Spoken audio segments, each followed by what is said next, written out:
എല്ലാവർക്കും നമസ്കാരം. IFPHന്റെ 1862 ദിവസത്തെ മലയാളം പരിപാടിയിലേക്ക് സ്വാഗതം. ആദ്യമായി ഒരു നിമിഷം മൗന പ്രാർത്ഥന. നന്ദി. ഇന്ന് വളരെ വ്യത്യസ്തമായ ഒരു ഘട്ടത്തിലേക്ക് IFPH കടക്കുകയാണ്. കാരണം നമ്മളിൽ പലരും തന്നെ വർഷങ്ങൾക്ക് മുമ്പ്, ഏതാണ്ട് 30-40 വർഷങ്ങൾക്ക് മുമ്പ് ഗവൺമെന്റ് ആശുപത്രികളിൽ ഇന്റേൺഷിപ്പിനായിട്ട് പോയിട്ടുണ്ട്. അപ്പൊ ഈ കഴിഞ്ഞ ഒരു 3-4 ദശകത്തിനിടയിൽ എന്തെല്ലാം മാറ്റങ്ങൾ വന്നിട്ടുണ്ട്.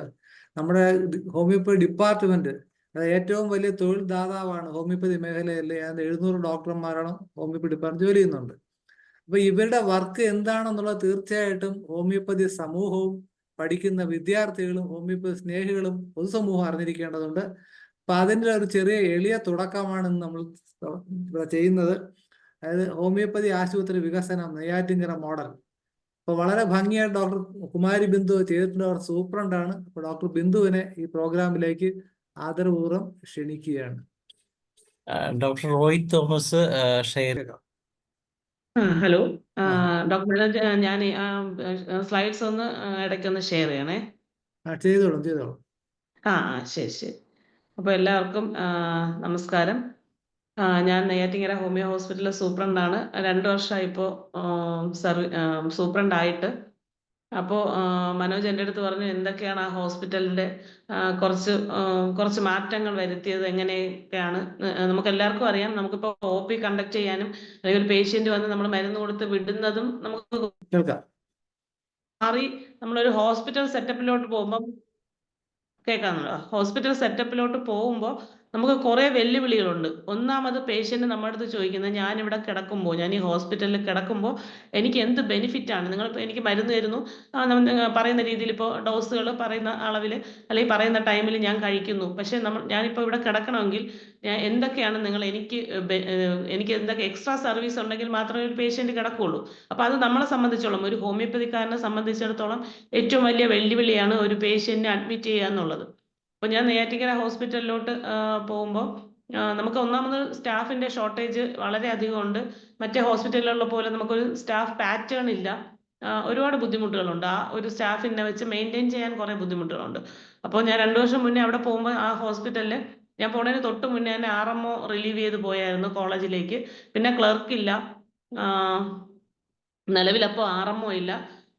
സ്റ്റാഫിൻ്റെ എണ്ണത്തിലും നേഴ്സുമാർ 5 പേരുള്ളിടത്ത് 3 പേരേ ഉള്ളൂ. അപ്പോൾ അതിൻ്റെ കുറേ പരിമിതികൾ ആ ഹോസ്പിറ്റലിൽ ഉണ്ടായിരുന്നു.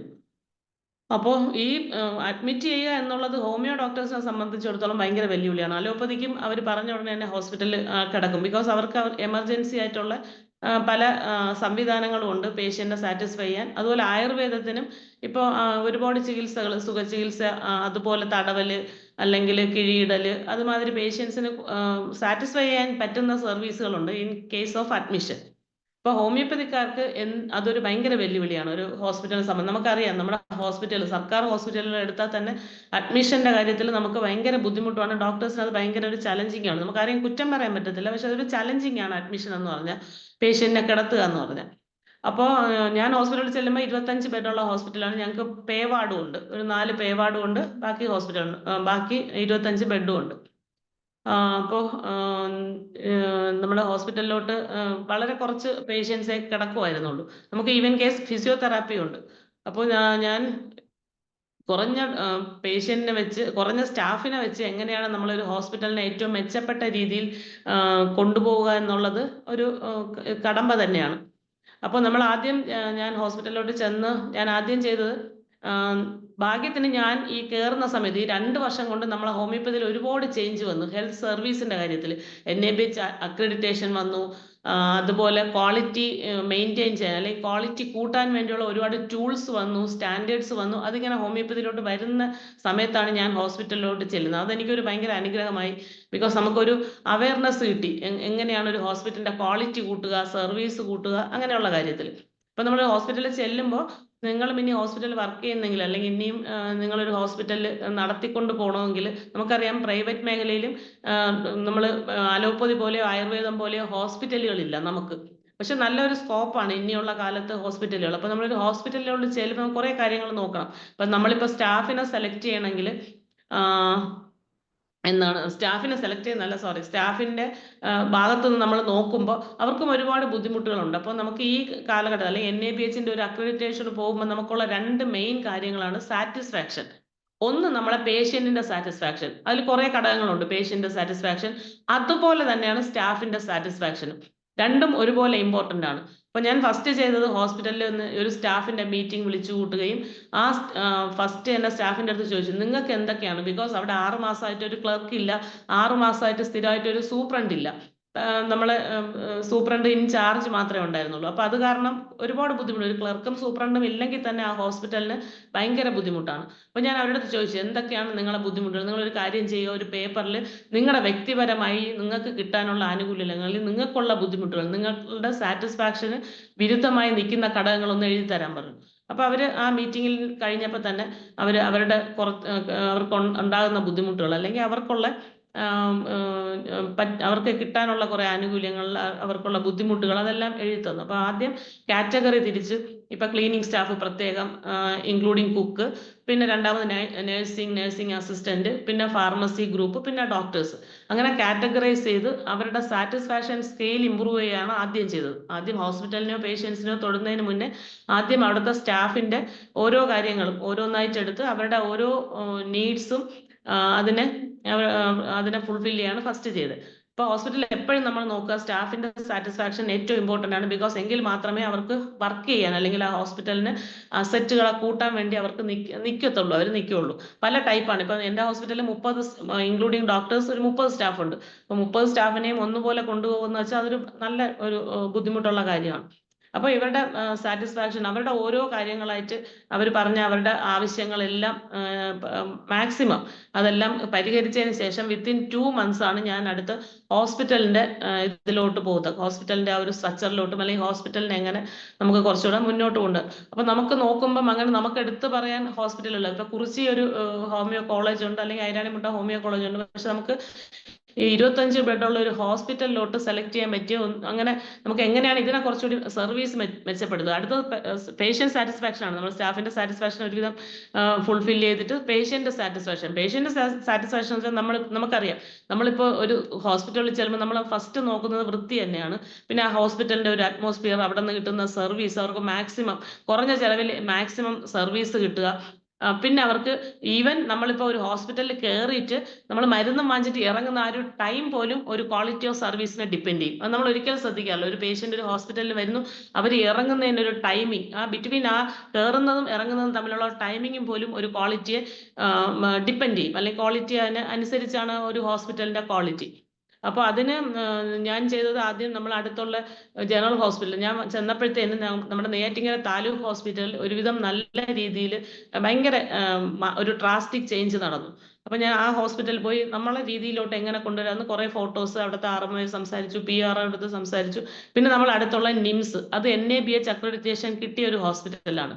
അപ്പൊ അവരും കുറെ പേര് ഹെൽപ്പ് ചെയ്ത് എങ്ങനെയായിരിക്കണം എന്നുണ്ട്. അപ്പോഴാണ് എനിക്ക് മനസ്സിലായത് നമ്മുടെ ഹോസ്പിറ്റലിന്റെ ക്വാളിറ്റിയിൽ ശരിക്കും കുടിക്കുന്ന വെള്ളം തൊട്ട് മരുന്ന് വരെ ഭയങ്കര ഇമ്പോർട്ടന്റ് ആണ്. അതായത് ഹോസ്പിറ്റലിനെ സംബന്ധിച്ച് കുടിക്കുന്ന വെള്ളം എന്ന് പറയുമ്പോൾ അതിനൊരു ക്വാളിറ്റി അനാലിസിസ് ഉണ്ട്. അതൊന്നും എനിക്ക് അറിഞ്ഞുകൂടായിരുന്നു. അത് മറ്റേ ഹോസ്പിറ്റലിൽ നിന്നാണ് പഠിച്ചിട്ടാണ് ക്വാളിറ്റി അനാലിസിസ്. വിത്തിൻ 6 months നമ്മൾ അത് വാട്ടർ അതോറിറ്റിക്ക് ആ ഒരു വാട്ടറിന്റെ ക്വാളിറ്റി 2 പ്ലെയിൻ കുപ്പികൾ വാങ്ങി, നമ്മൾക്ക് 2 ടൈപ്പ് വെള്ളമുണ്ട്. അതായത് സർക്കാർ പൈപ്പ് വെള്ളമുണ്ട്, പിന്നെ ഗ്രൗണ്ട് വാട്ടറും ഉണ്ട്. ആ 2 വാട്ടറും സെപ്പറേറ്റ് കുപ്പിയിൽ എടുത്തിട്ട് അത് നമ്മൾ ക്വാളിറ്റി വാട്ടർ അതോറിറ്റിയുടെ ഒരു വിങ് ഉണ്ട്, അവിടെ നമ്മൾ കൊടുക്കണം. നമ്മൾ പൈസ അടയ്ക്കണം. അപ്പൊ അവർ എത്രയാണെന്ന് പറയും. ആ പൈസ അടയ്ക്കുമ്പോൾ അവരൊരു വിത്തിൻ 2 months അവർ ആ വാട്ടറിന്റെ ക്വാളിറ്റി കൊണ്ടുവരും. അപ്പൊ നമുക്ക് അതൊന്നും എന്നെ സംബന്ധിച്ച് അങ്ങനെ ഞാനൊരു മലപ്പുറം ഹോസ്പിറ്റലിൽ 5 കൊല്ലം വർക്ക് ചെയ്തെങ്കിലും ആ സമയത്തൊന്നും ഇതുമാതിരി ഇത്തരം ഒരു തോട്ട് പോലും ഇല്ലാത്ത ഒരു സമയത്താണ് ഞാൻ വർക്ക് ചെയ്തത്, 2004. അപ്പൊ ഞാൻ വിചാരിച്ചത് എന്തുമാത്രം നമ്മുടെ ഒരു ഹോസ്പിറ്റലിന്റെ ക്വാളിറ്റിയിൽ വ്യത്യാസം വന്നു. അപ്പൊ വെള്ളം അങ്ങനെ നമ്മൾ 6 മാസം കൂടുമ്പോൾ വെള്ളത്തിന്റെ ക്വാളിറ്റി ചെക്ക് ചെയ്ത് അതിനെ പേപ്പറാക്കി അതിനെ നമ്മൾ ഫയലാക്കി സൂക്ഷിക്കണം. അതിനൊരു രജിസ്റ്ററും ഉണ്ട്. എന്നിട്ട് നെക്സ്റ്റ് നമ്മൾ ആ എല്ലാ ടാങ്കും ക്ലീൻ ചെയ്യണം എവരി 6 months. എന്നിട്ട് ആ നെക്സ്റ്റ് ക്ലീൻ ചെയ്യാനുള്ള ഡേറ്റ് ഒട്ടിക്കണം. അപ്പൊ അതൊക്കെ ഞാൻ മറ്റേ ഹോസ്പിറ്റലുകളിൽ നിന്ന് പഠിച്ചതാണ്. അതുപോലെ നമ്മളെ എനർജി ഓഡിറ്റ്, നമ്മളെ ഹോസ്പിറ്റലിലെ പവർ സപ്ലൈയുടെ എനർജി ഓഡിറ്റ് അവർക്കൊരു നമ്മളൊരു പേപ്പർ കൊടുക്കും, എനർജി ഓഡിറ്റ് നടക്കണമെന്ന് പറഞ്ഞ്. ഇലക്ട്രിസിറ്റിക്കല്ല, KSEBയുടെ തന്നെ ഒരു വിങ് ഉണ്ട്, അവർക്കൊരു പേപ്പർ കൊടുക്കും. അവർ വന്നിട്ട് നമ്മുടെ ഇലക്ട്രിസിറ്റി എവിടെയൊക്കെയാണ് ലീക്ക് ഉള്ളത്, എവിടെയൊക്കെയാണ് സ്പാർക്ക് ചെയ്യാൻ ചാൻസ് ഉള്ളത്, എവിടെയൊക്കെയാണ് അതിന്റെ എന്താണ് ബുദ്ധിമുട്ടുകളുള്ളത് എന്നുള്ളൊരു ഇലക്ട്രിക് ഓഡിറ്റ് നടത്തും. അതിന് എനർജി ഓഡിറ്റ്, പവർ ഓഡിറ്റ് എന്ന് പറയും. അപ്പൊ പവർ ഓഡിറ്റ് നടത്തുക, അതും നമ്മൾ ഓൺ ഇയർ പവർ ഓഡിറ്റ് നടത്തണം. അതിന് നമ്മളൊരു എമൗണ്ട് കൊടുക്കണം, പവർ ഓഡിറ്റ് നടത്തണം. പിന്നെ നമ്മൾ ഫയർ ഓഡിറ്റ് നടത്തണം. ഹോസ്പിറ്റലിൽ എവിടെയൊക്കെയാണ് തീ പിടിക്കാൻ സാധ്യതയുള്ളത്, ഇൻ കേസ് അടുക്കള, ക്ലോസ് സർക്യൂട്ടുകളുള്ള സ്ഥലം, ഞങ്ങൾക്ക് സോളാർ ഉണ്ട്, അപ്പൊ സോളാറിന്റെ സ്ഥലം, അങ്ങനെ എല്ലാം ഈച്ച് ആൻഡ് എവരി സ്ഥലത്തുള്ള എല്ലാ പവർ പോയിന്റുകളും പ്ലഗുകളും വെരിഫൈ ചെയ്ത് എത്ര എനർജിയാണ് അനാവശ്യമായിട്ട് ചെലവാകുന്നത്, ഏത് മേഖലയിലാണ്, ഏത് സ്ഥലത്താണെന്ന് പറഞ്ഞ് അവരൊരു എനർജി ഓഡിറ്റ് നടത്തി നമുക്ക് തരും.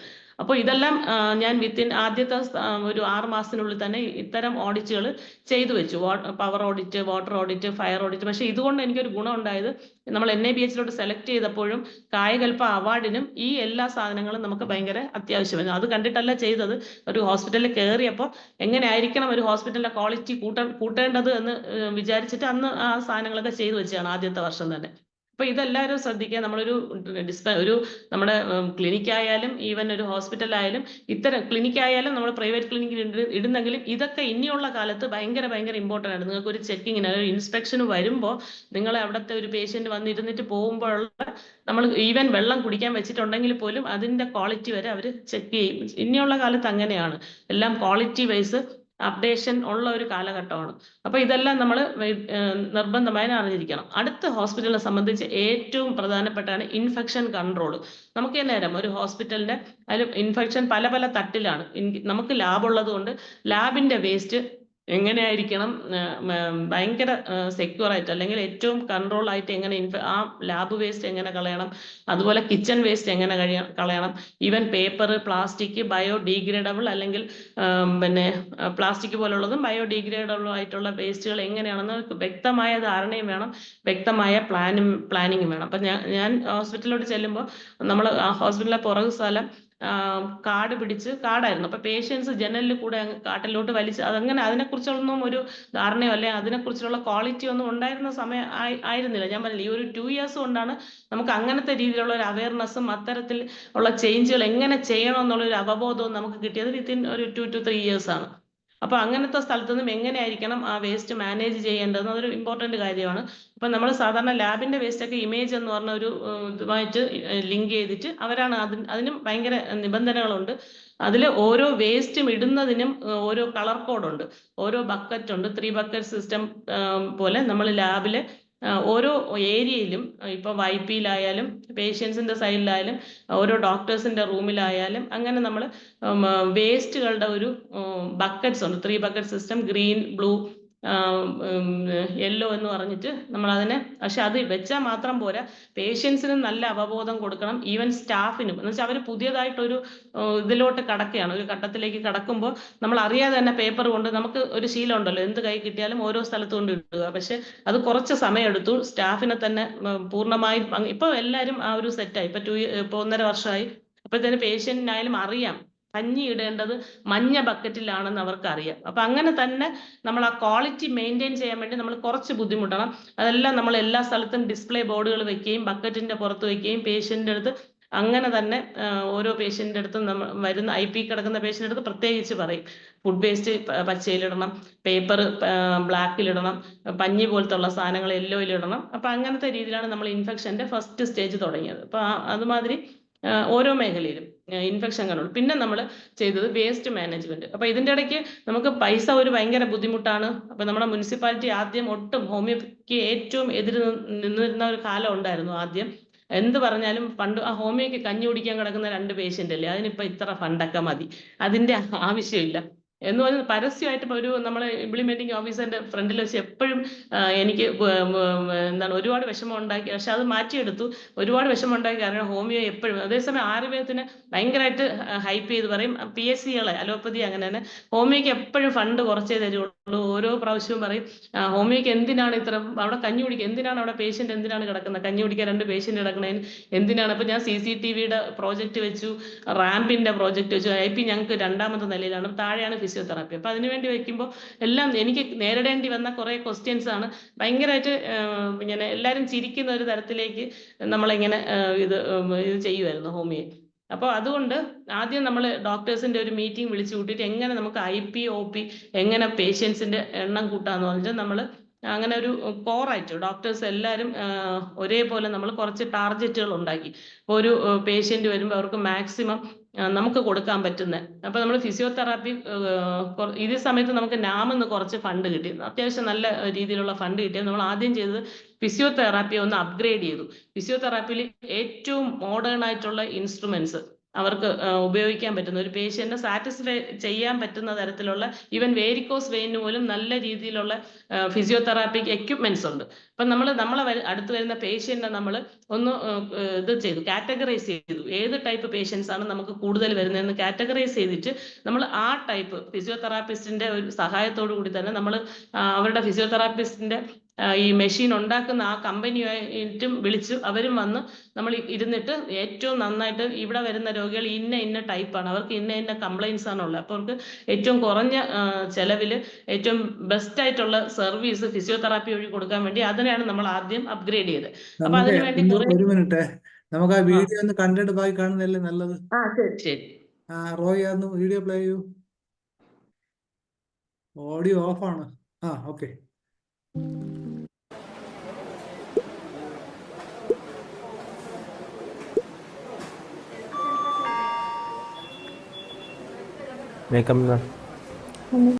ഇനി കുറച്ച് വിവരണം കഴിയുന്ന ഫോട്ടോകൾ കാണിക്കാം. കുറച്ച് പറഞ്ഞു തരട്ടെ. ഇത് ഞങ്ങൾ 1 മിനിറ്റിന് വേണ്ടി ചെയ്ത ഒരു വീഡിയോ ആണ് കായകൽപ്പയ്ക്ക്. അത് സ്റ്റേറ്റിൽ ഫസ്റ്റ് കിട്ടി ഈ ഒരു വീഡിയോയ്ക്ക്. ഈ ഒരു 1 മിനിറ്റ് ഒരു റീൽസ് ആണ്. അപ്പോൾ അതാണ് അതിൽ ഫിസിയോതെറാപ്പി ലാബൊക്കെ കാണിക്കുന്നുണ്ട്. അപ്പം ഞങ്ങൾ ഏറ്റവും ആദ്യം ചെയ്തത് ഫിസിയോതെറാപ്പി അപ്ഗ്രേഡ് ചെയ്തെന്ന് പറഞ്ഞല്ലോ. അപ്പോൾ ഫിസിയോതെറാപ്പി അപ്ഗ്രേഡ് ചെയ്തപ്പോൾ തന്നെ ഒരുപാട് വെളിയിൽ ആൾക്കാർ പറഞ്ഞു തുടങ്ങി ഹോമിയോയിലെ ഫിസിയോതെറാപ്പി ഭയങ്കര നല്ലതാണ്. അങ്ങനെ ഞങ്ങളെ ബെഡ് എപ്പോഴും 25-ന് മേലെ എപ്പോഴും ക്യൂവിൽ കിടന്നു. ശരിക്കും കളക്ടറേറ്റിൽ നിന്നൊക്കെ വിളിച്ച് പറയാൻ തുടങ്ങി ഹോമിയോയിൽ നമുക്ക് ബുക്കിംഗ് വേണമെന്ന് പറഞ്ഞാൽ അങ്ങനെ ഞങ്ങൾ ബുക്കിംഗ് ചെയ്ത് എപ്പോഴും 25 ബെഡും ഫില്ലാണ്. ഒരു 25 അല്ല, എപ്പോഴും 20 പേവാർഡും കൂടെ കൂട്ടി മിക്കവാറും 30-32 പേഷ്യൻസ് എപ്പോഴും ഹോസ്പിറ്റലിൽ ഉണ്ട്. അപ്പോൾ നമ്മൾ കൂട്ടാൻ പറ്റുന്ന ടെക്നിക്സ് ആണ് ഞാൻ പറഞ്ഞത്. അല്ലാതെ നമ്മൾ പേഷ്യന്റിനെ പിടിച്ച് കിടത്തിയിട്ട് ചുമ്മാ മരുന്ന് കൊടുക്കുമ്പോൾ അവരും വിചാരിക്കും ഈ 3 നേരം മരുന്ന് കഴിക്കാൻ എനിക്ക് വീട്ടിൽ കിടന്ന് കഴിച്ചാൽ മതിയല്ലോ. പക്ഷെ നമുക്ക് പേഷ്യന്റിന്റെ സൈഡിൽ നമ്മൾ എപ്പോഴും ആലോചിക്കുമ്പോൾ അവർ ഹോസ്പിറ്റലിൽ വരുമ്പോൾ അവർക്ക് അവരുദ്ദേശിക്കുന്ന, അല്ലെങ്കിൽ അവർക്ക് റിലീഫ് കൊടുക്കുന്ന, അല്ലെങ്കിൽ അവർക്ക് എക്സ്ട്രാ കെയർ അല്ലെങ്കിൽ എക്സ്ട്രാ സർവീസ് അവർക്ക് കിട്ടണം. അതിപ്പോൾ നമ്മളായാലും ഒരു ഹോസ്പിറ്റലിൽ പോകുമ്പോൾ അങ്ങനെയാണല്ലോ. അപ്പോൾ അങ്ങനെ ഫിസിയോതെറാപ്പി ചെയ്തിട്ട് പിന്നെ നമ്മൾ ലാബ്, ഞാൻ വരുമ്പോൾ ലാബ് ഇങ്ങനെ ഒരു ഓപ്പൺ ഇതിൽ ലാബ് അകത്താണ്, പക്ഷെ ബ്ലഡ് എടുക്കുന്നത് നമ്മുടെ ഇടനാഴിയിലാണ്. ഒന്നാമത് സ്ഥലമില്ല, കുറച്ച് സ്ഥലമേ ഉള്ളൂ. അപ്പോൾ ആ ഇടനാഴിയിൽ തന്നെ ബ്ലഡ് എടുത്തോണ്ടിരുന്നു. ബാക്കി റൂമുകളിലൊക്കെ അടുത്തൊക്കെ റൂമുണ്ട്, പക്ഷെ അതിനൊക്കെ കുറച്ച് ഇതുണ്ട്, സാധനങ്ങളൊക്കെ ഉണ്ടായിരുന്നു. അപ്പോൾ അതിനെ ലാബിനെ നമ്മൾ കംപ്ലീറ്റ് ഈവൻ ബ്ലഡ് രക്ത സാമ്പിൾ ശേഖരിക്കുന്ന സ്ഥലം എന്ന് പറഞ്ഞ് തന്നെ ലാബിന്റെ തൊട്ടടുത്ത് ഗ്ലാസ് ഒക്കെ ഇട്ട് വേറൊരു റൂം സെറ്റ് ചെയ്യുകയും പുറത്ത് ഒന്നും ഇല്ലാതെ കംപ്ലീറ്റ് എല്ലാം അകത്താക്കി. പിന്നെ എല്ലാം ഇതിനു വേണ്ടി ഹോസ്പിറ്റലിന് വേണ്ടി നമ്മളെല്ലാം ഡിസ്പ്ലേ ബോർഡുകൾ, ഈവൻ ഒരു പേഷ്യന്റ് വരുമ്പോൾ അവർക്ക് ആ ഹോസ്പിറ്റലിൽ കയറുമ്പോൾ തന്നെ ഓരോ സ്ഥലവും എവിടെയാണെന്നുള്ള മാപ്പിംഗ് നമ്മൾ ഫ്രണ്ടിൽ തന്നെ കൊടുത്തു. ഓരോന്നിനും മലയാളത്തിലും ഇംഗ്ലീഷിലും നമ്മൾ എല്ലാ ബോർഡുകൾ, എവിടെ വന്നാലും പേഷ്യന്റ് ഒരു കൺഫ്യൂഷൻ വരില്ല. അപ്പോൾ പേഷ്യന്റെ സൈഡിൽ നിന്നാണ് നമ്മൾ എപ്പോഴും ഒരു ഹോസ്പിറ്റലിനെ കാണാൻ, ഒരു തരത്തിലുള്ള കൺഫ്യൂഷനും വരാതെ എല്ലാ സ്ഥലത്തും ബോർഡുകൾ വെക്കുകയും. ഇൻഫെക്ഷന്റെ കാര്യത്തിൽ നമ്മൾ 3 ബക്കറ്റ് സിസ്റ്റം ആണ്. അതായത് 3 bleaching solution first, soap solution first, പിന്നെ ലാസ്റ്റ് വെള്ളം. അങ്ങനെ 3 ബക്കറ്റ്, 3 ബക്കറ്റ് സിസ്റ്റം എന്ന് പറയുന്നത്. അതിലാണ് ഹോസ്പിറ്റലിന്റെ മേളത്തെ നിലയിൽ സെപ്പറേറ്റ്, താഴത്തെ നിലയിൽ സെപ്പറേറ്റ്. അങ്ങനെ നമ്മൾ 3 നേരം ക്ലീനിങ് ആണ്. നമ്മൾ രാവിലെ, ഉച്ചയ്ക്ക്, വൈകുന്നേരം, അങ്ങനെ 3 നേരവും അത് ട്രൈ ചെയ്തുകൊണ്ടേയിരിക്കും. അപ്പൊ അങ്ങനെയാണ് നമ്മൾ ക്ലീനിങ് മെയിൻറ്റെയിൻ ചെയ്ത്. പിന്നെ വേസ്റ്റ് മെയിൻറ്റെയിൻ ചെയ്യാൻ വേണ്ടി അത് ഞാൻ പറഞ്ഞല്ലോ, ഹോസ്പിറ്റലിന്റെ ബാക്കിലോട്ട് ഇട്ടോണ്ടിരുന്ന സ്ഥലത്ത് നിന്ന് നമ്മൾ തുമ്പോർ മുഴി എന്ന് പറഞ്ഞ് ഒരു ബയോ വേസ്റ്റ് ഒരു സിസ്റ്റം ഉണ്ടാക്കി. അപ്പൊ അതിൽ 2 വലിയ ഇത് ബിന്നുകൾ പോലത്തെ സ്ഥാപിക്കുകയും കരിയിലകൾ, അപ്പൊ നമ്മൾ തൂത്ത് കളയുന്ന കരിയിലകളും ഫുഡ് വേസ്റ്റും പിന്നെ ചകിരി, അവര് ഇനാക്കുലം എന്ന് പറഞ്ഞൊരു സാധനം അവര് കോർപ്പറേഷനിൽ നിന്ന് നമുക്ക് വാങ്ങാൻ കിട്ടും. അപ്പൊ അത് 3ഉം കൂടെ മിക്സ് ചെയ്ത് നല്ല രീതിയിൽ നമ്മൾ ചെയ്തു. പിന്നെ നമ്മൾ ബാക്കിലെ സ്ഥലമെല്ലാം ഫുള്ള് ഇത് കുണ്ടും കുഴിയും ഇതായിട്ട് കിടന്നതിനെ ഫുള്ള് നിരപ്പാക്കി. എന്നിട്ട് നമ്മൾ അതിനെ ലോൺ പിടിപ്പിച്ചു, പൂച്ചെടികൾ വെച്ചു. ഇപ്പൊ പേഷ്യന്റ് ഒക്കെ അവിടെ വന്നിരുന്ന് ഫോട്ടോ എടുക്കും, എന്ന് വെച്ചാൽ ഒരു ചെറിയ പാർക്കാക്കി മാറ്റി. അപ്പൊ പിന്നെ അവർക്ക് ചവറ ഒന്നും ഇടാൻ തോന്നത്തില്ല. അത് മെയിൻറ്റെയിൻ ചെയ്യുക ഭയങ്കര ബുദ്ധിമുട്ടാണ്. അപ്പൊ അതിനുവേണ്ടി സ്റ്റാഫിനെല്ലാം പല പല തട്ടുകളായിട്ട് തിരിച്ച് അവരിനെല്ലാം ചെക്ക് ലിസ്റ്റുകൾ ഇട്ടു. ഓരോ സ്റ്റാഫും എന്ത് ചെയ്യണമെന്ന് ഓരോ ഏരിയയിലും നമ്മൾ ചെക്ക് ലിസ്റ്റ് ഇടും. ചെക്ക് ലിസ്റ്റ് ഇട്ടിട്ട് അത് രാവിലെ തന്നെ നേഴ്സ്, പിന്നെ RMO, പിന്നെ സൂപ്രണ്ട് അത് വെരിഫൈ ചെയ്യും ചെക്ക് ലിസ്റ്റുകൾ. അപ്പൊ ചെക്ക് ലിസ്റ്റുകൾ നമ്മൾ ഇടുമ്പോൾ ഉള്ള ഒരു ഗുണം, നമുക്ക് ഒരു വർക്കും പെൻഡിങ് ആവുകയില്ല, ഒരാൾക്ക് മിസ്സാവാൻ പറ്റൂല ആ വർക്ക്. അപ്പൊ ചെക്ക് ലിസ്റ്റുകൾ എല്ലാ ഏരിയയിലും ഇപ്പൊ ഈ ക്ലീനിങ്ങിന്റെ പല പല മേഖലയുണ്ടല്ലോ, bathroom cleaning, IP cleaning, OP cleaning, furniture cleaning, computer cleaning, അതിനെല്ലാം നമ്മൾ സെപ്പറേറ്റ് ചെക്ക് ലിസ്റ്റ് ഇട്ട് ഡെയിലി സ്റ്റാഫ്. പക്ഷേ ഈ സ്റ്റാഫ് നമ്മളൊപ്പം നിന്നത് കൊണ്ടാണ് നമുക്ക് ഇത്രയും നന്നായിട്ട് നടക്കാൻ പറ്റിയത്. അപ്പൊ ഇതിങ്ങനെ പേഷ്യൻസിന്റെ എണ്ണം കൂടി 300-നും 400-നും ഇടയ്ക്കാണ് OP.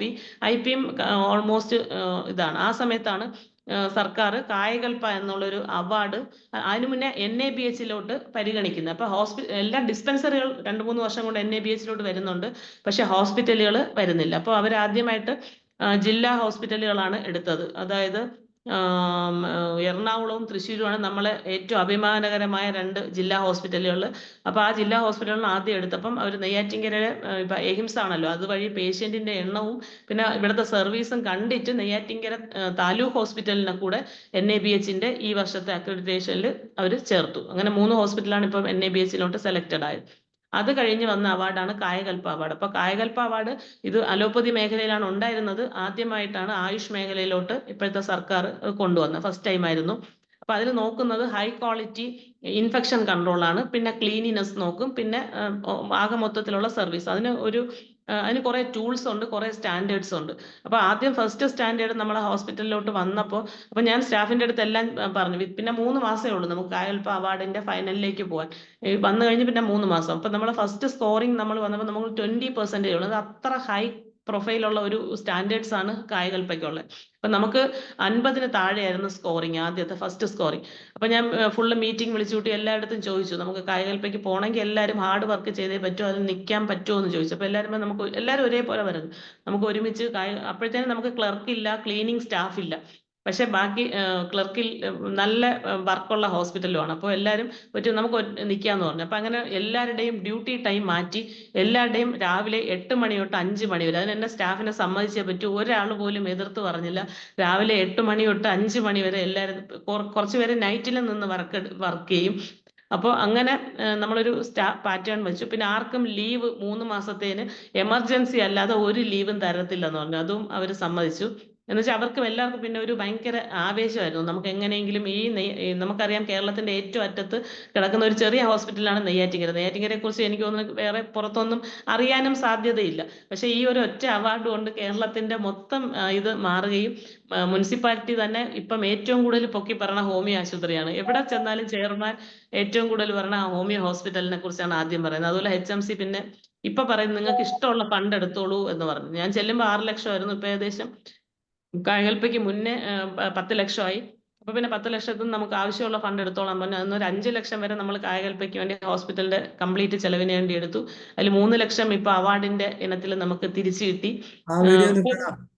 ആ വീഡിയോ ഹോസ്പിറ്റലിന്റെ ആ ഒരു ചേഞ്ചിന്റെ കുറച്ച് വീഡിയോസ് ഉണ്ട്. നമ്മൾ അവിടുത്തെ ഓരോ സാധനവും കൂടുതലും നമ്മൾ തന്നെയാണ് പൈസ അധികം മുടക്കാനില്ലാത്തതുകൊണ്ട് സ്റ്റാഫുകൾ തന്നെയാണ് കൂടുതൽ വർക്ക് ചെയ്തത്. പിന്നെ ചെറിയ ചെറിയ പണിക്ക് നമ്മൾ പുറത്തുനിന്ന് ആളെ വിളിച്ചു. ആ വീഡിയോ ഒന്ന് ഇടാവോ മനോജ്? റോയ് ഷെയർ ചെയ്യാമോ? വേറെ വീഡിയോ ഉണ്ടല്ലോ. അത്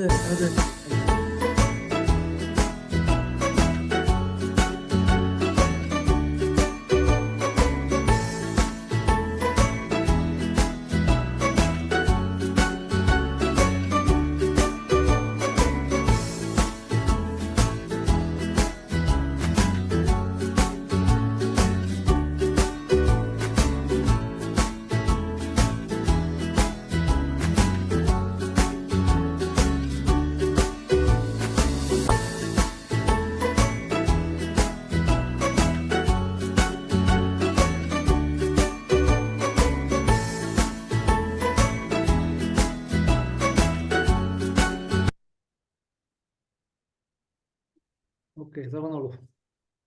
അപ്പൊ ഇതിൽ നിങ്ങൾ ചെറിയൊരു ഇതായോണ്ട് നിങ്ങൾക്ക് ക്ലിയർ ആണോ എന്ന് അറിഞ്ഞൂടാ. പക്ഷെ നമ്മൾ അവിടെ കിടന്ന ഓരോ തുരുമ്പ് പിടിച്ച പാത്രങ്ങളും നമ്മൾ പെയിന്റ് ചെയ്ത് അതിനെ തന്നെയാണ് നമ്മൾ റീയൂസ് ചെയ്ത് ആ ഹോസ്പിറ്റലിന്റെ ബ്യൂട്ടിഫിക്കേഷൻ. ഇതിൽ ഈ കായകൽപ്പയ്ക്ക് ബ്യൂട്ടിഫിക്കേഷൻ ഒരു ഇമ്പോർട്ടന്റ് കാര്യമാണ്. അപ്പൊ അതിനുവേണ്ടി നമ്മൾ റീയൂസ് ചെയ്തു. നമ്മൾ അവിടെ വർഷങ്ങളായിട്ട് ഒഴിച്ചിട്ടിരുന്ന പാത്രങ്ങളെല്ലാം പെയിന്റ് അടിച്ചും അതിനെ വേറെ മോഡലുകൾ വരുത്തിയും നമ്മൾ പൂപ്പാത്രങ്ങളായിട്ടും പിന്നെ സ്റ്റെപ്പിൽ കയറുന്ന സ്ഥലത്തും പിന്നെ ആ തുരുമ്പിച്ച തൂക്കുവിളക്കൊക്കെ ഫാർമസിയുടെ ഫ്രണ്ടിൽ തൂക്കുവിളക്കായിട്ടൊക്കെ ഉപയോഗിച്ച് എല്ലാ സാധനങ്ങളും പെയിന്റ് ചെയ്ത് റീയൂസ് ചെയ്യുകയാണ് ചെയ്തത്. അപ്പൊ നമുക്ക് അവിടെയൊക്കെ പൈസ ലാഭിക്കാൻ പറ്റി. അപ്പോൾ ഇതിന് ഇങ്ങനത്തെ ഒരു ലക്ഷ്യത്തിലേക്ക് നമ്മൾ എത്തണമെങ്കിൽ ആദ്യമായിട്ട് വേണ്ട സ്റ്റാഫ് ആണ്. പിന്നെ എല്ലാവരും ഒരേ മനസ്സോടെ നിന്നാൽ മാത്രമേ നമുക്കൊരു ഹോസ്പിറ്റലിനെ കൊണ്ടുപോകാൻ പറ്റുള്ളൂ. പിന്നെ രണ്ടാമത്തെ കാര്യം, ഇതെല്ലാം നമ്മൾ ആ ഒരു ലക്ഷ്യത്തിന് വേണ്ടി ചെയ്തെങ്കിലും പിന്നെ മെയിൻറ്റെയിൻ ചെയ്യുക എന്നുള്ളത് ഭയങ്കര ബുദ്ധിമുട്ടാണ്. ആദ്യം നമ്മൾ ഒരു സാധനത്തിന് വേണ്ടി എല്ലാവരും ആവേശപൂർവ്വം ചെയ്യും, പക്ഷെ പിന്നെ സസ്റ്റെയിൻ ചെയ്ത് കൊണ്ടുപോകാൻ ഭയങ്കര ബുദ്ധിമുട്ടാണ്. അപ്പൊ അത് വരാതിരിക്കാൻ വേണ്ടിയാണ് നമ്മൾ ചെക്ക് ലിസ്റ്റുകൾ ഇട്ട് മന്ത്ലി മീറ്റിംഗ് വെച്ച് എപ്പോഴും പറയും, ഈ ഹോസ്പിറ്റൽ ഇപ്പൊ എല്ലാ സ്ഥലത്തും അറിയപ്പെടുന്നതാണ്. ഇൻസ്പെക്ഷൻ ആൾ വരും, 3 ലക്ഷം സർക്കാർ ഇതിനു വേണ്ടി തന്നു, അപ്പൊ ഇത് ഇനിയും തുടർന്ന് പോകണമെന്ന് അറിയാൻ വേണ്ടി വരും. അപ്പോൾ ചെടികളെല്ലാം നമുക്ക് പിന്നെ ഔഷധത്തോട്ടമുണ്ട്, നല്ലൊരു ഔഷധത്തോട്ടമുണ്ട്. അപ്പോൾ അത് പേഷ്യൻ്റ് അവർ ഒരുപാട് പേർക്ക്, പഴയ ആൾക്കാർക്കൊക്കെ ഭയങ്കര സന്തോഷമാണ്. ബിക്കോസ് ഈ മരുന്നുകളൊക്കെ ഇപ്പോഴും ഉണ്ടല്ലോ എന്ന് നമുക്കൊരു 120ഓളം അപ്പൊ ആൾക്കാർക്ക് ഒരു അവയർനെസ് കിട്ടാൻ വേണ്ടിയിട്ടാണ് ആ പ്ലാൻസ് എല്ലാം വെച്ച് അതിൽ ഹോമിയോപ്പതിയുടെ യൂസും കൂടെ ഉണ്ട്. അപ്പൊ ആൾക്കാർക്ക് ഇതെന്നാണല്ലേ ഹോമിയോ മരുന്ന് എടുക്കുന്നത് എന്നൊക്കെ അവർക്ക് കുറച്ചുകൂടെ ഒരു അവബോധം വരാൻ വേണ്ടി ഹെൽപ്പ് ചെയ്തു.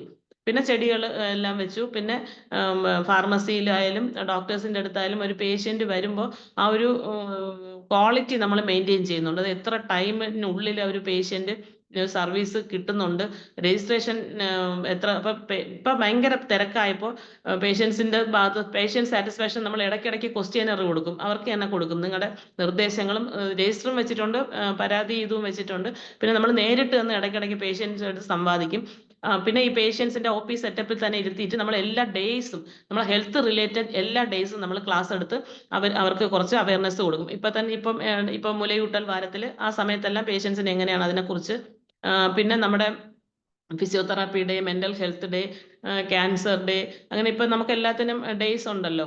അപ്പൊ അതിനെല്ലാം ഹാർട്ട് ഡേ, അതെല്ലാം നമ്മൾ കുറച്ച് പോസ്റ്റേഴ്സ് ഒക്കെ ഇറക്കി അത് നമ്മൾ അപ്പൊ പേഷ്യൻസിനും ഒരു ഇതാണ്, അവർക്കും ഇത്രയും അറിവുകൾ കിട്ടുന്നുണ്ടല്ലോ. അപ്പൊ അവരുമായിട്ട് ഇടയ്ക്ക് കമ്മ്യൂണിക്കേറ്റ് ചെയ്യും. അപ്പൊ അവരിങ്ങനെ കുറെ അത് നമ്മൾ കഴിയുന്നതും പരമാവധി പേഷ്യൻസിന്റെ ഭാഗത്തുനിന്ന് ഉള്ള നിർദ്ദേശങ്ങൾ സ്വീകരിക്കുകയും അതിനനുസരിച്ച് അപ്ഗ്രഡേഷൻ വരുത്തിക്കൊണ്ടിരുന്നു. അപ്പൊ ചെയേഴ്സ് ഒക്കെ ഇപ്പൊ കൂടുതൽ വന്നു. പിന്നെ ടോക്കൺ സിസ്റ്റം വെച്ചു. പിന്നെ ആ ഒരു ടോക്കണിന്റെ നമ്പർ വരുമ്പോൾ നമ്മൾ പേഷ്യന്റിന് പോയാൽ മതി. അപ്പൊ പേഷ്യന്റ് അത്രയും നേരം റിലാക്സ് ചെയ്ത് ഇരിക്കാൻ പറ്റും, ക്യൂലൊന്നും നിൽക്കേണ്ട കാര്യമില്ല. 60 വയസ്സ് കഴിഞ്ഞവർക്ക് തിങ്കൾ തൊട്ട് ശനി വരെ നമ്മൾ ജെറിയാട്രിക്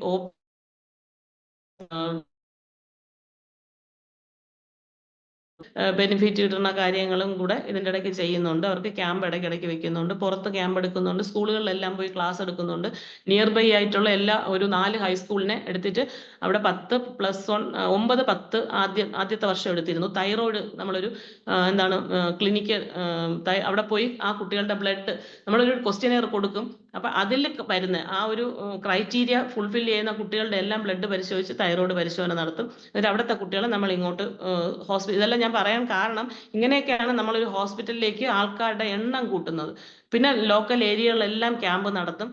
ഇപ്പോൾ life style diseases, diabetes, hyper tension, അതിൻ്റെ എല്ലാം ഇടയ്ക്കിടയ്ക്ക് ഡോക്ടേഴ്സും എല്ലാം ഭയങ്കര സഹകരണമാണ്. RMO ആയാലും MO ആയാലും നാമിൻ്റെ, അങ്ങനെ നമുക്ക് അങ്ങനെ ഒരു വേർതിരിവേ ഇല്ല. ഡോക്ടേഴ്സ് എന്നുള്ള ഒരു ഒറ്റ ഗ്രൂപ്പായിട്ട് നിന്ന് അവരും ഇങ്ങോട്ട് പറയും, മാഡം നമുക്ക് ക്യാമ്പ് നടത്താം, ക്ലാസ്. അപ്പം അങ്ങനത്തെ ഡോക്ടേഴ്സിൻ്റെ കൂടെ അല്ലെങ്കിൽ അങ്ങനത്തെ എന്തൂസിയാസമായിട്ടുള്ള ഒരു ടീമിൻ്റെ കൂടെ വർക്ക് ചെയ്യുമ്പോൾ അതൊരു ഭാഗ്യമാണ്. നമുക്ക് അപ്പോൾ ആ ഹോസ്പിറ്റലിന്റെ മൊത്തത്തിലുള്ള ഒരു ഉയർച്ചയ്ക്ക് അത് നമുക്ക് ഭയങ്കരമായിട്ട് സഹായിക്കും. അപ്പൊ എപ്പോഴും നമ്മൾ സൊസൈറ്റിയുമായിട്ട് ഒരു ലിങ്ക് ഉണ്ടാക്കുകയും നമുക്ക് ഹോമിയോപ്പതിക്ക് പറ്റുന്ന അല്ലെങ്കിൽ ഹോമിയോപ്പതിയുടെ ബെനിഫിറ്റ്സ് ഏരിയകൾ, ഹോമിയോപ്പതിക്ക് എവിടെയൊക്കെ നമ്മുടെ ആ സർവീസ് കൂട്ടാൻ അല്ലെങ്കിൽ പേഷ്യൻസിന്റെ ഹെൽത്ത് മെച്ചപ്പെടുത്താൻ ഹോമിയോപ്പതിക്ക് ഉള്ള സ്കോപ്പുകൾ നമ്മൾ മാക്സിമം സ്പ്രെഡ് ചെയ്യാൻ നോക്കാറുണ്ട്. എല്ലാ ആ നെയ്യാറ്റിൻകര കോർപ്പറേഷനിലും മുനിസിപ്പാലിറ്റിയിലും അതിന് ചുറ്റുമുള്ള പ്രദേശത്തും ഓൾഡ് ഏജ് ഹോമുകൾ കണ്ടുപിടിച്ച് പാലിയേറ്റീവ് കെയറും അല്ലാതെ ഓൾഡ് ഏജിൻ്റെ വിസിറ്റും നമ്മൾ എല്ലാ സ്ഥലത്തും നടത്താറുണ്ട്. അത് ആഴ്ചയിൽ മാസത്തിൽ 4 എണ്ണം നടത്താറുണ്ട്. അതിന് നാമിൻ്റെ തന്നെ ഒരു പ്രോജക്റ്റ് ഉണ്ട്, കാരുണ്യ എന്ന് പറഞ്ഞ. ആ പ്രോജക്റ്റ് അല്ലാതെ അലോപ്പതിയുടെ കൂടെയുള്ള നമ്മുടെ അരികെ എന്നുള്ള പ്രോജക്റ്റിലും RMO ഉൾപ്പെടെയുള്ളവർ ഭയങ്കര ആക്റ്റീവാണ്. അതുകൊണ്ടാണ് നമുക്ക് ഇത്രയും പേഷ്യൻസ് വരുന്നത്. അപ്പം നമ്മൾ മുക്കിനും മൂലയിലും പോയി ഹോമിയോപ്പതിയുടെ അവയർനെസ് ക്ലാസ്സുകളും ക്യാമ്പുകളും നടത്തുകയും സ്കൂളുകളിൽ എന്തൊക്കെ തരത്തിലാണ് ഒരു അഡോളസെന്റ് കുട്ടികൾക്ക് നമ്മളെ സർവീസ് കൊടുക്കാൻ പറ്റുക എന്നുള്ള രീതിയിലും എപ്പോഴും ആക്റ്റീവായിട്ട് നിന്നാൽ മാത്രമേ നമ്മളിലേക്ക് പേഷ്യൻസ് വരത്തുള്ളൂ. അപ്പോൾ വന്നു കഴിഞ്ഞാൽ പിന്നെ അവർക്ക് മെച്ചപ്പെട്ട ഒരു സേവനം കൊടുത്താൽ അവർ പിന്നെ ഒരിക്കലും പോകത്തുമില്ല. എപ്പോൾ വന്നാൽ ഒരു 3-4 മണി വരെ OP-യിൽ ഭയങ്കര തിരക്കാണ്. രാവിലെ 7 മണി തൊട്ട് പേഷ്യൻസ് വന്നു തുടങ്ങും. അപ്പോഴേ ടോക്കൺ നമ്മൾ 8 മണിക്കേ ടോക്കൺ കൊടുക്കുള്ളൂ, പക്ഷേ 7 മണിക്കേ പേഷ്യൻസ് വന്ന്. അപ്പം അതൊക്കെ കാണുമ്പം ഒരു ആസ് എ ഹോമിയോപ്പത്ത് എന്നുള്ള നിലയിൽ എനിക്ക് ഭയങ്കര അഭിമാനമാണ്. അപ്പോൾ ആ ഹോസ്പിറ്റലിൽ ചെല്ലുമ്പോൾ ഇപ്പോൾ എല്ലാവരും പറയും ഇവിടെ വരുമ്പോൾ നല്ലൊരു നമുക്കും എല്ലാവർക്കും എനിക്കും ലീവ് എടുക്കണതേ ഇഷ്ടമുള്ളൂ. ഞാൻ യാത്രകൾ പോകാൻ മാത്രമേ ലീവ് എടുക്കാറുള്ളൂ. അല്ലാതെ രാവിലെ എന്ന് ഹോസ്പിറ്റലിൽ പോകണത് തന്നെയാണ് ഒരു ഭയങ്കര സന്തോഷം. ഞാൻ റൂമിൽ തന്നെ ഇരിക്കാറില്ല, ഓരോ സെക്ഷനിലും ഓടി നടക്കും, പേഷ്യൻസിൻ്റെ കൂടെ പോയി സംസാരിക്കും. IP-യിൽ കയറി എന്തൊക്കെ നിങ്ങളുടെ ആവശ്യങ്ങൾ, നിങ്ങൾക്ക് എന്തെങ്കിലും ബുദ്ധിമുട്ടുണ്ടോ എന്ന് ചോദിക്കും. പിന്നെ നമ്മൾ കംപ്ലൈൻറ്റ് രജിസ്റ്റർ IP-യിലും വെച്ചിട്ടുണ്ട്, OP-യിലും വെച്ചിട്ടുണ്ട്, പിന്നെ സ്റ്റാഫിനും വെച്ചിട്ടുണ്ട്. ബിക്കോസ് ഏത് ഏരിയയിലാണോ ഇപ്പോൾ വെള്ളം ലീക്കായി അല്ലെങ്കിൽ അവിടെ ഇന്ന കംപ്ലൈൻറ്റ് വന്നു, ഇന്ന ബൾബ് കത്തുന്നില്ല, അത് അപ്പം തന്നെ എഴുതുകയും ഏത് നമ്മൾ ഓരോ കാറ്റഗറിക്ക് കൊടുത്തിട്ടുണ്ട്. ഇന്ന സാധനങ്ങൾ ഓരോ ആൾക്കാർക്ക് ചാർജ് കൊടുത്തിട്ടുണ്ട്.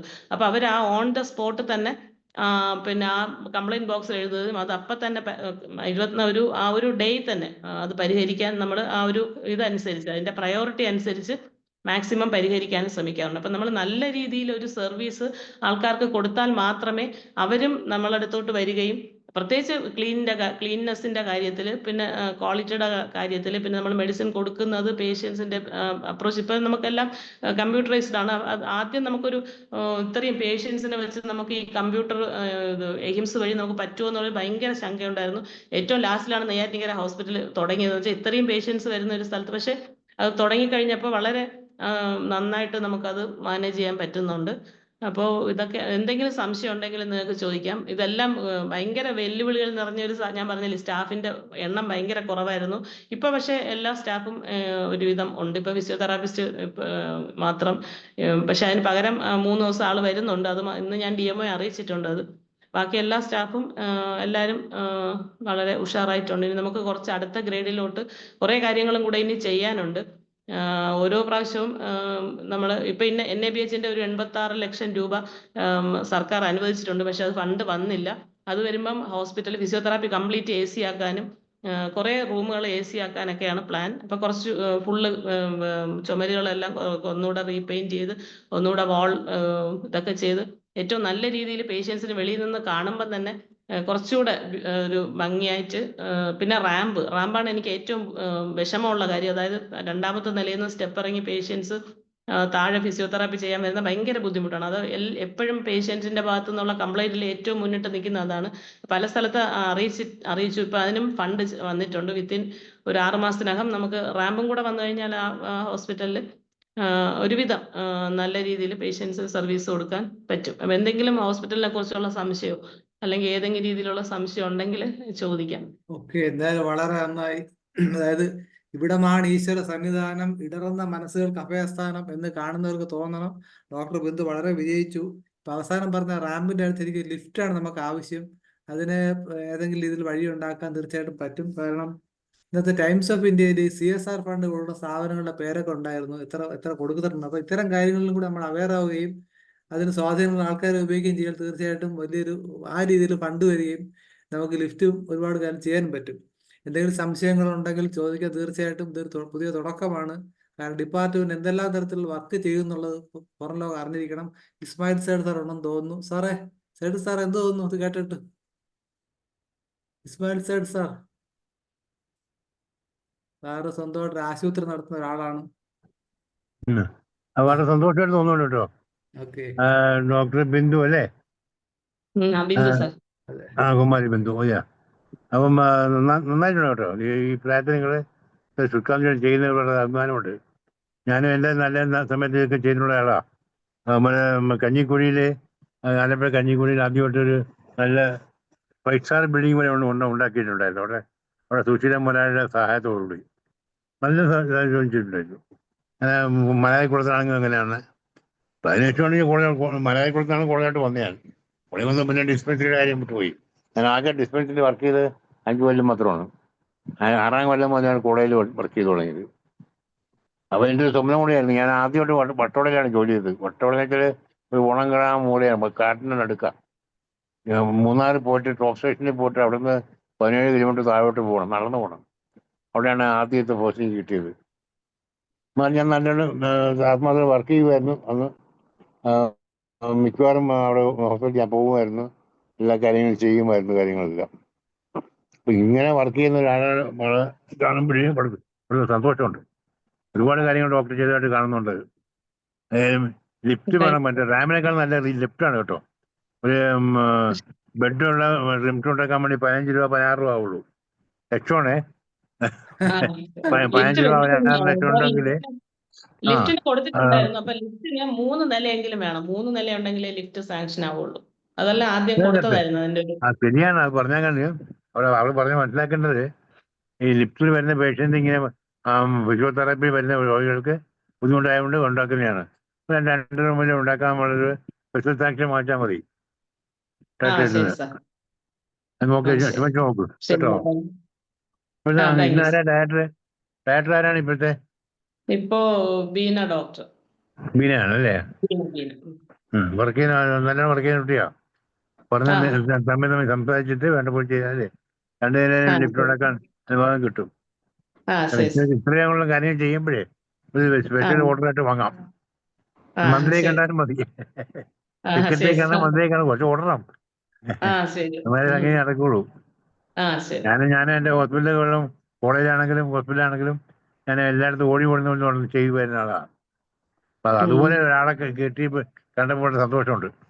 സാറിന്റെ വാക്കുകൾ എല്ലാവരും മുന്നേറ്റം ആദരവോടെ സ്വീകരിക്കുന്നു. വളരെ സന്തോഷം.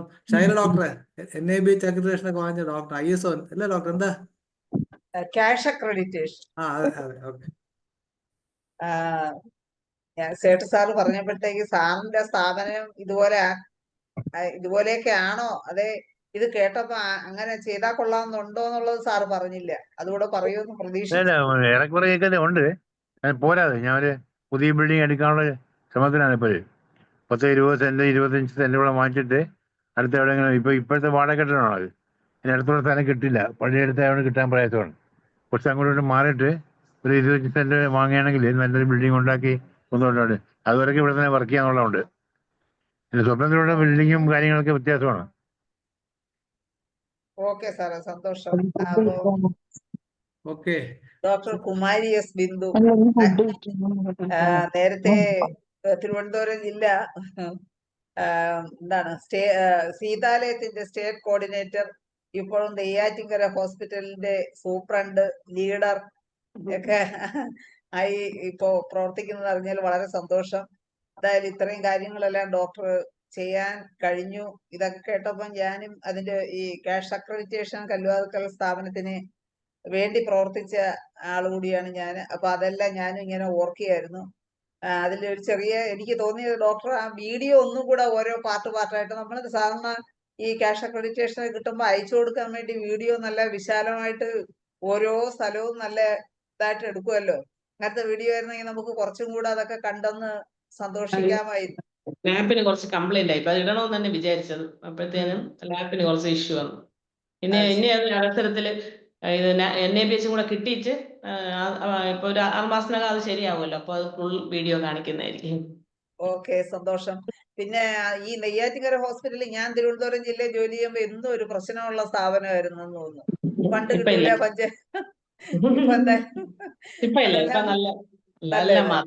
നല്ല മാറി. അന്ന് ഈ മുനിസിപ്പാലിറ്റിയുടെ സഹകരണമൊക്കെ കുറവുണ്ടായിരുന്നെന്ന്, എന്നും പ്രശ്നങ്ങളും സ്ഥലം കൊടുക്കൂലെന്നോ. ഞാൻ വന്നപ്പോഴും അങ്ങനെയായിരുന്നു. വന്നപ്പോ പക്ഷെ സ്ഥലമൊക്കെ കിട്ടി. എനിക്ക് മുന്നേ ഇരുന്ന ഒരു സ്ഥലമൊക്കെ അതെല്ലാം ഒപ്പിച്ചായിരുന്നു. നല്ല രീതിയിൽ അവര് ചെയ്തു. എന്തായാലും വളരെ സന്തോഷം അതൊക്കെ കേട്ടപ്പോ. ഡോക്ടർക്ക് ഒരു ബിഗ് സല്യൂട്ട്. സന്തോഷം. നമ്മുടെ ഉദ്ദേശം അത് തന്നെയാണ്. ഇത്രയധികം വർക്ക് പുറം ലോക ഹോമിയോപ്പതി റിലേറ്റഡുള്ള പരാജയം വലിയ കുറെ ഗ്യാപ്പുകളുണ്ട്. കുറെ പേര് അവരുടെ ക്ലിനിക്കിൽ നിന്ന് ബെൽഡോണയും ബ്രയോണയും കൊടുത്ത് ഞാൻ സമാധി അടഞ്ഞ് അത് പോകുന്നു. കുറെ പേര് പഠിച്ചിട്ട് എങ്ങോട്ടോ പോകുന്നു. കുറെ പേര് അപ്രത്യക്ഷമാവുന്നു, സമൂഹം മരുന്ന് വാങ്ങിച്ച് കഴിക്കുന്നു. ഇതല്ലാതെ ഇത് തമ്മിൽ കണക്ഷൻ ഇല്ല. ആ ഒരു കണക്ഷൻ ഉണ്ടാക്കിയെടുത്തു കഴിഞ്ഞാൽ ഒരുപാട് സമൂഹത്തിന് ഇടപെടൽ ഉണ്ടാവുകയും അതുവഴി തന്നെ അവരുടെ ആത്മവിശ്വാസം വർദ്ധിപ്പിക്കുകയും. ഇപ്പൊ ഡോക്ടർ ബിന്ദു പറയുണ്ടായ ആ ഇൻഫെക്ഷൻ കൺട്രോളിന്റെ കാര്യം, വേസ്റ്റ് മാനേജ്മെന്റ് കാര്യമൊക്കെ ശരിക്കും പറഞ്ഞ ജനറൽ ആശുപത്രിയിലെ 9ാം വാർഡല്ലേ നമ്മൾ കേട്ടിട്ടുണ്ട്, 17ാം വാർഡ്, 9ാം വാർഡ്. പൊളിച്ചു അത് പൊളിച്ചു അപ്ഡേറ്റ് ചെയ്യാൻ പോകും. അതെ. അപ്പൊ ഞാൻ ഓർമ്മിച്ചത്, ഞാനവിടെ ക്ലിനിക്സിന് പോയ സമയത്ത് ഡോക്ടർ വിശ്വനാഥൻ ഉള്ള സാറുണ്ടായിരുന്നു, ഒരു സൂപ്രണ്ട്. കേരളത്തിലെ ഏറ്റവും മികച്ച സൂപ്രണ്ടായിട്ട് അവാർഡ് അദ്ദേഹം പറഞ്ഞ വളരെ കൃത്യമായിട്ട് വർക്ക് ചെയ്യും. ആശുപത്രിയൊക്കെ സൂപ്രണ്ട് എത്തുന്നതിന് മുമ്പ് തന്നെ കഴിവ് വൃത്തിയാക്കി ചെയ്യുന്ന കാഴ്ച കണ്ടിട്ടുണ്ട്. ഇപ്പൊ നമ്മുടെ സ്ഥാപനങ്ങളും ആ നിലയിൽ എത്തിയിട്ടുണ്ട്. മാത്രമല്ല വിദ്യാരാജ കോളേജിൽ പഠിച്ച ഏതാണ്ട് കേട്ടപ്പോഴേ ഒരു ഫൈവ് സ്റ്റാർ ഹോമിയോപ്പതി ഹോസ്പിറ്റലിൽ ഒരു തോന്നുന്നുണ്ട്. എത്ര നന്നായിട്ട് ചെയ്തിട്ടുണ്ടെന്ന് തോന്നുന്നുണ്ട്. പോയി കാണണം. ഞാൻ വരുന്നുണ്ട് ഡോക്ടർ. തീർച്ചയായിട്ടും വരും. ഭാഗ്യമാണ്. ഞാൻ വന്ന് കാണുന്നുണ്ട്. മിക്കവാറും 28-ന് എന്റെ മോളുടെ കോൺവെക്കേഷൻ ഉണ്ട്. ഫാമിലി ആയിട്ട് വരുന്നുണ്ട്. വരുമ്പോൾ ഒന്ന് കാണാം. ശരി സാർ, ശരി കേട്ടോ. സാറിനെ കോണ്ടാക്ട് ചെയ്ത് നിങ്ങൾ മുൻകൈ സാറിനെ അവിടെ വിളിച്ചോണ്ട് പോകണം. വിളിക്കാം. ഞാൻ ഓർമ്മ പൊക്കോളും. ഒക്ടോബർ 28 തിങ്കളാഴ്ച. ഒക്ടോബർ 28-നാണ് മോളെ കോൺവെക്കേഷൻ. ഞാൻ 2 ദിവസം കാണും. മിക്കവാറും 29 വരെ കാണും. ശരി സാർ. 30 വരാൻ നോക്കാം. അതെ, തീർച്ചയായിട്ടും നമുക്ക് പോകണം. സാറവിടെ കാണണം. വളരെ സന്തോഷം. ഡോക്ടറെ ഒരു 28-ാം തീയതി 29-ാം തീയതി ആകുമ്പോഴേ ലൊക്കേഷൻ ഇട്ടേക്കണേ. ശരി സാർ, ശരി. ശരി, താങ്ക് യു. ഒരു സംശയം കൂടെ ചോദിച്ചോട്ടെ ഡോക്ടറെ, അവിടെ സ്പെഷ്യൽ പ്രോജക്റ്റുകളെ കുറിച്ചൊന്നും പറഞ്ഞില്ല. അവിടെ സ്പെഷ്യൽ പ്രോജക്റ്റുകൾ ജെറിയാട്രിക് ക്ലിനിക് ഉണ്ട് തിങ്കൾ തൊട്ട് ശനി വരെ. അത് കഴിഞ്ഞ് എല്ലാ ചൊവ്വയും വ്യാഴവും അലർജി ഒപ്പി. അതിൽ ഏകദേശം ഒരു 80 to 100 പേഷ്യന്റ് വരുന്നുണ്ട്. അത് ഒരു ദിവസം മാനേജ് ചെയ്യാൻ പറ്റാത്തതുകൊണ്ടാണ് 2 ദിവസം ആക്കിയത്. തൈറോയിഡ് വെനസ്ഡേ, എല്ലാ വെനസ്ഡേ ഉണ്ട്. അതിന് 2 ഡോക്ടേഴ്സ് ഉണ്ട്. പിന്നെ ഉള്ളത് ലൈഫ് സ്റ്റൈൽ ഡിസോർഡേഴ്സ് വ്യാഴാഴ്ച. എനിക്കൊരു സജഷൻ ഉണ്ട്. ഇപ്പൊ ഈ കഫ് സിറപ്പ് കൊടുക്കാതെ രക്ഷകർത്താക്കൾ അന്തം വിട്ട് നമ്മുടെ സമയമാണ്. കുട്ടികളെ ചുമക്കായിട്ട് സ്പെഷ്യൽ ക്ലിനിക്ക് തുടങ്ങിക്കോ. നമുക്ക്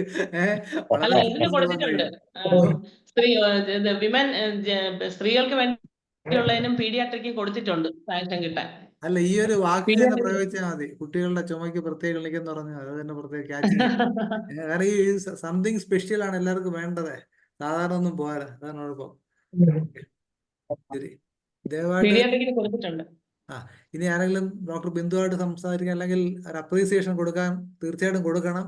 ദയവായിട്ട് ഹാൻഡ് റൈസ് ചെയ്യുക. ഷഫീഖ് ഡോക്ടറെ അനിൽകുമാറുണ്ടോ? അല്ല, ജോയിൻ ചെയ്തിട്ടില്ല. അതുപോലെ ശോഭന ഡോക്ടർ അവിടെ ഹോസ്പിറ്റലിൽ തന്നെ വർക്ക് ചെയ്തിട്ടുള്ള മറിയാമ്മ ഡോക്ടർ ഉണ്ട്. ഓക്കെ, മറിയാമ്മ ഡോക്ടർ ശരിയാണല്ലോ.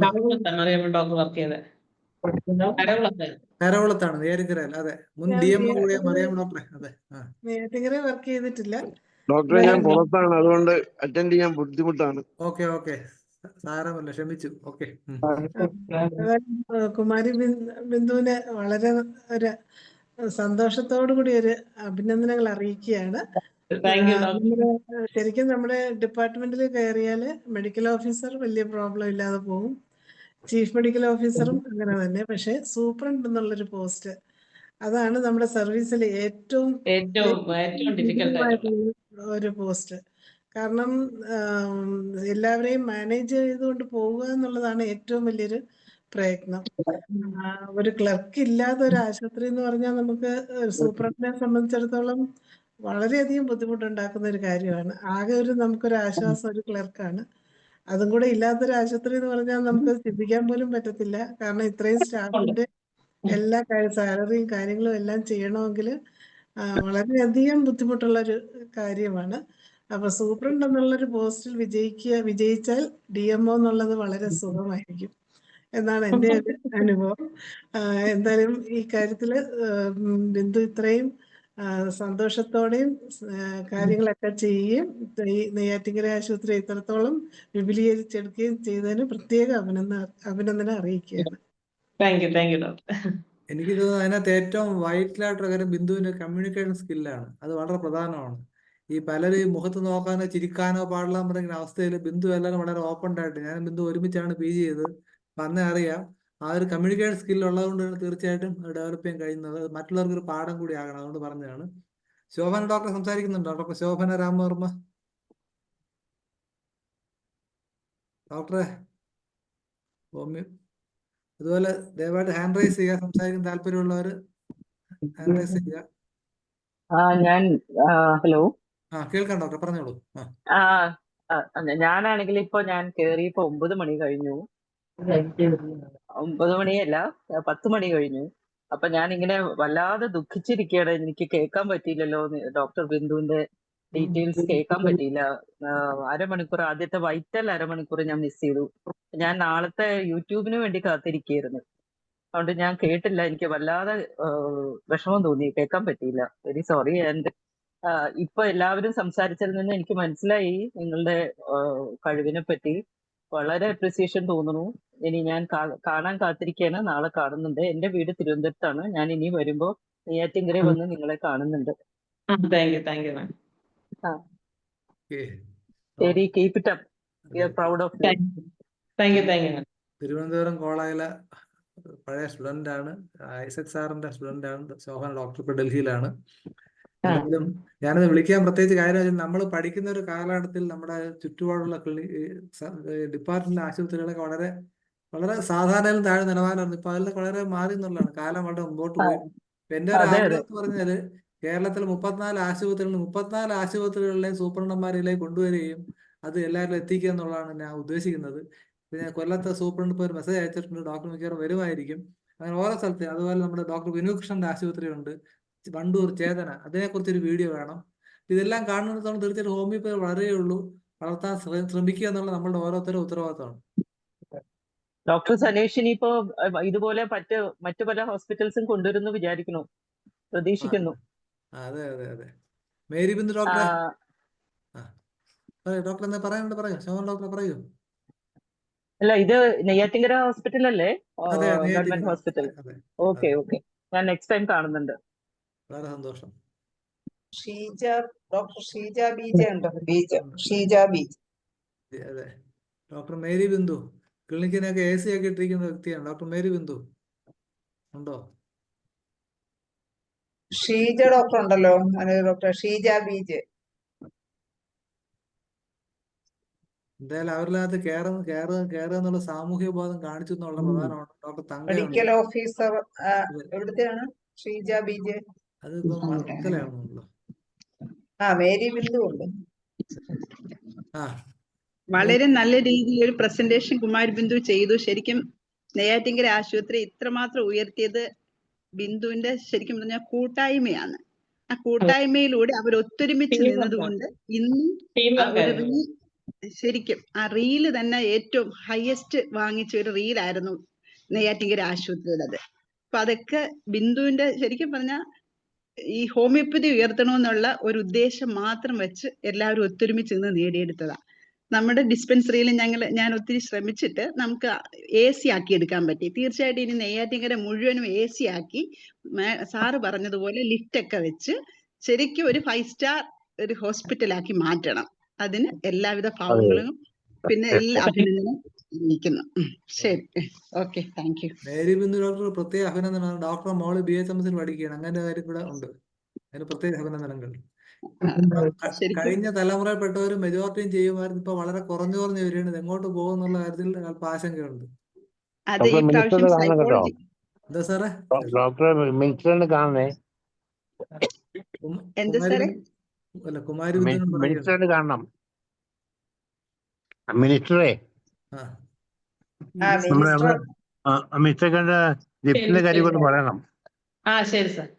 ഓക്കെ. നമ്മളെ കൊണ്ട് കഴിയുന്നതൊക്കെ നമ്മൾ പുഷപ്പ് ചെയ്യാം, ഞാനും മറ്റുള്ള മെമ്പേഴ്സ്, കേട്ടോ? ശരി സാർ. ഓക്കെ. അതാണല്ലോ ജനറസ് എന്ന വാക്ക് നിന്ന് ഏറ്റവും അനുയോജ്യനായ വ്യക്തി സേട്ട് സാർ തന്നെയാണ്. ആരെങ്കിലും ആ വാക്കിന് അർത്ഥം പറഞ്ഞാൽ സേട്ട് സാറിനെ കുറിച്ച് ആലോചിച്ചാൽ മതി.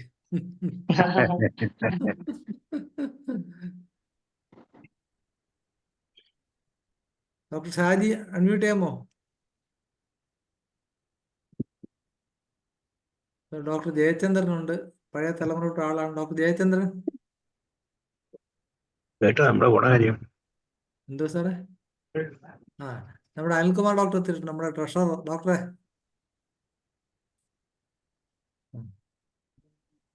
എല്ലാം കേൾക്കുന്നുണ്ടല്ലോ. പ്രസന്റേഷൻ നല്ല ഒരു ഭംഗിയായിരുന്നു. നമ്മൾ ആഗ്രഹിച്ച ഓരോ കാര്യങ്ങൾ ഗവൺമെന്റ് സെക്രട്ടറി വരുന്നത് കേൾക്കുമ്പോൾ വളരെ സന്തോഷം. എന്തായാലും NABH അക്രഡിറ്റേഷൻ കിട്ടിയതിന് വളരെ സന്തോഷം. ഞാൻ എന്തായാലും ഒരു ദിവസം അങ്ങോട്ട് വരുന്നുണ്ട്. കിട്ടിയില്ല സാർ, അതിന്റെ വർക്ക് എന്തായാലും കിട്ടും. ഞാൻ കായകൽപ്പയാണ് കിട്ടിയ കിട്ടിയത്. കായകൽപ്പാവ്. അത് തന്നെ, എല്ലാം കിട്ടും. NABH നമ്മുടെ സെലക്ട് ചെയ്തു. അങ്ങനെയല്ല ഡോക്ടറെ, ഇത് ഓരോ സ്ഥലവും ഇതുപോലെ എത്തണം. അത് ശരിയാണ്. തീർച്ചയായിട്ടും നമ്മൾ ഫൈറ്റ്. അതിപ്പോ ഇമേജിന് കൊടുക്കുന്ന ഡോക്ടർ ഒരു വാക്ക് പറഞ്ഞത്, ഇമേജ്.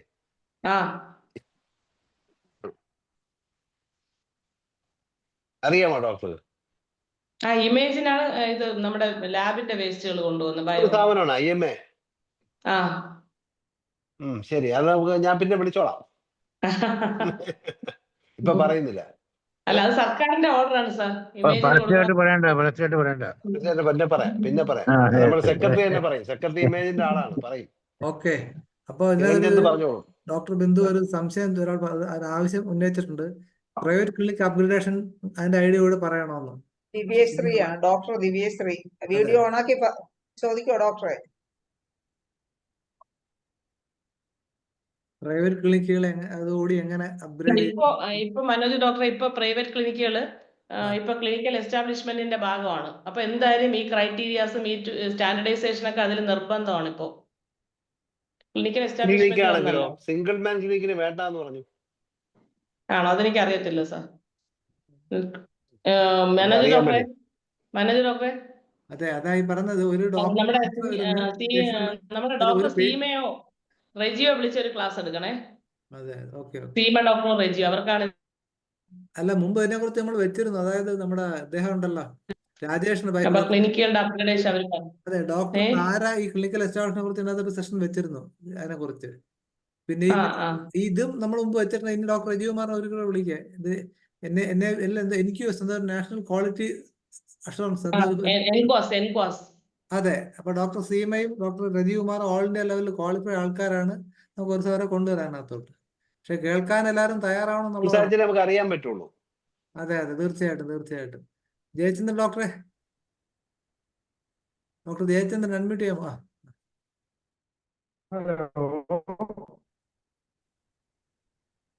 പറയൂ ഡോക്ടറെ. കേൾക്കുന്നുണ്ടോ? കേൾക്കാം.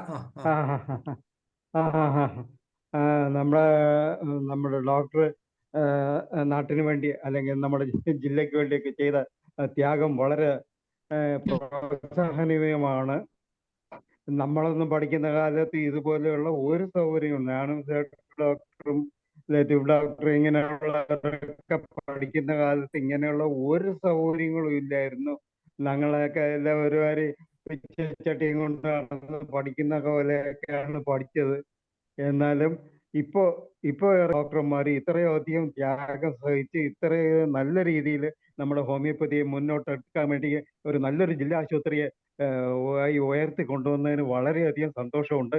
ഈ ഡോക്ടർ തന്നെ ഇനി വീണ്ടും DMOയും ഡയറക്ടറും ഒക്കെ ആയി വന്ന് നമ്മുടെ ഹോമിയോപ്പതി അങ്ങേയറ്റം മണ്ടയ്ക്ക് എത്തിക്കട്ടെ എന്ന് ആശീർവദിക്കുന്നു.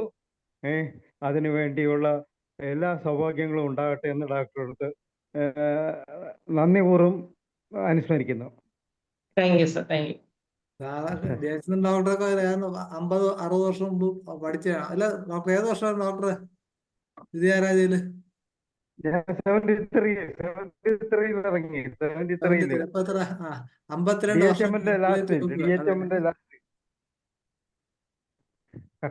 എന്തായാലും ഇത് കേൾക്കാനുള്ള ഭാഗ്യം ഉണ്ടല്ലോ ഡോക്ടർ. ഇത്രയും മാറ്റങ്ങളൊന്നും അറിയാൻ കഴിഞ്ഞു. അതെ, 53, 52, 54 വർഷം കഴിഞ്ഞപ്പോഴുള്ള കേൾക്കാൻ കഴിഞ്ഞു. IFBH അതിന് കാരണമാകാൻ കഴിഞ്ഞു. വളരെ സന്തോഷം. അപ്പൊ നമുക്ക് പരിപാടി അവസാനിപ്പിക്കാം. IFBH തന്നെയാണ് ഇതിനെയൊക്കെ പുറത്ത് കൊണ്ടുവന്നത്. അതിനും വലിയ സന്തോഷമുണ്ട്.